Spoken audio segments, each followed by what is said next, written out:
아브라함은 갈대아 우르에서 하나님의 부르심을 받고 가나안에 들어와 외롭게 살고 있었습니다. 어느 날 아브라함에게 하나님의 말씀이 임했습니다. 아브라함아, 두려워하지 말라. 나는 내 방패요 너희의 지극히 큰 상급이니라. 이에 아브라함은 아들이 없는 상태에서 아무리 큰 복을 받는다 하더라도 그것은 결국 다른 사람의 차지가 될 것이라고 탄식하며 말했습니다.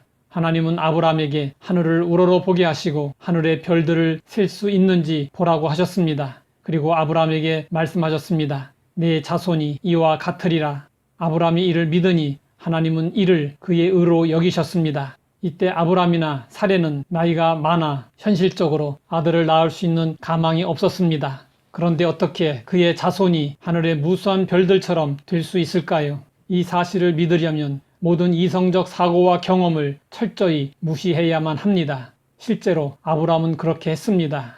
하나님을 없는 것을 있는 것 같이 부르시는 분으로 믿었습니다. 하나님은 아브라함과 사레의 이름을 아브라함과 사라로 바꾸어 주셨습니다.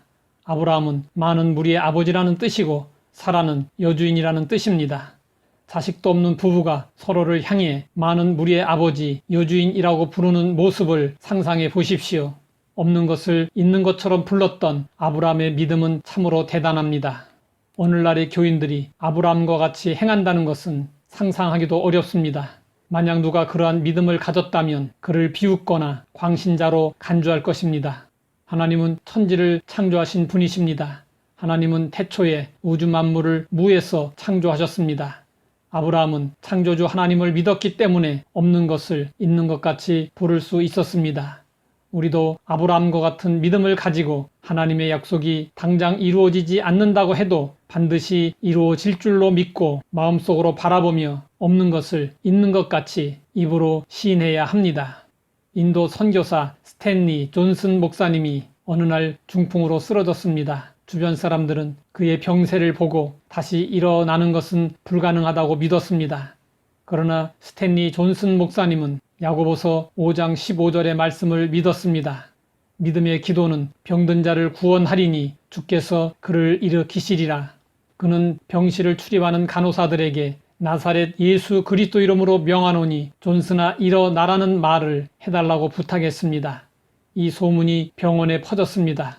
그래서 누구나 그의 병실에 들어와 눈을 마주치면 나사렛 예수 그리스도의 이름으로 명하노니 존슨아 일어나라고 외쳤습니다. 아이들까지도 장난삼아 외쳤습니다. 모든 사람들이 장난처럼 외쳤지만 스탠리 목사님만은 그 말씀을 굳게 믿었습니다. 건강이 없었지만 있는 것 같이 믿고 불렀습니다. 마침내 그 믿음이 기적을 일으켜 스탠리 목사님은 다시 일어날 수 있었습니다. 성경은 말씀하고 있습니다.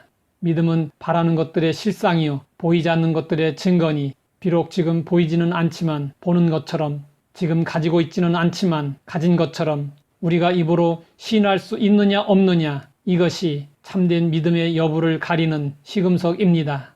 있는 것을 있다고 말하고 없는 것을 없다고 말하는 것은 이성적입니다.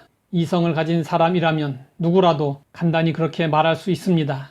그러나 아브라함의 하나님은 이런 이성적 제한 속에 갇혀있는 분이 아니십니다. 하나님은 우리의 이성을 초월하시며 이성을 지배하고 계십니다.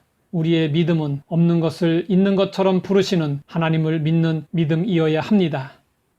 하나님 아버지, 없는 것을 있는 것처럼 부른 믿음의 조상 아브라함의 믿음을 통해 참된 믿음이 어떤 것인지 알게 하시니 감사합니다. 없는 것을 있는 것으로 부르시는 하나님을 믿고 우리도 아브라함처럼 그렇게 믿음으로 고백할 수 있게 하옵소서. 예수님의 이름으로 기도드립니다.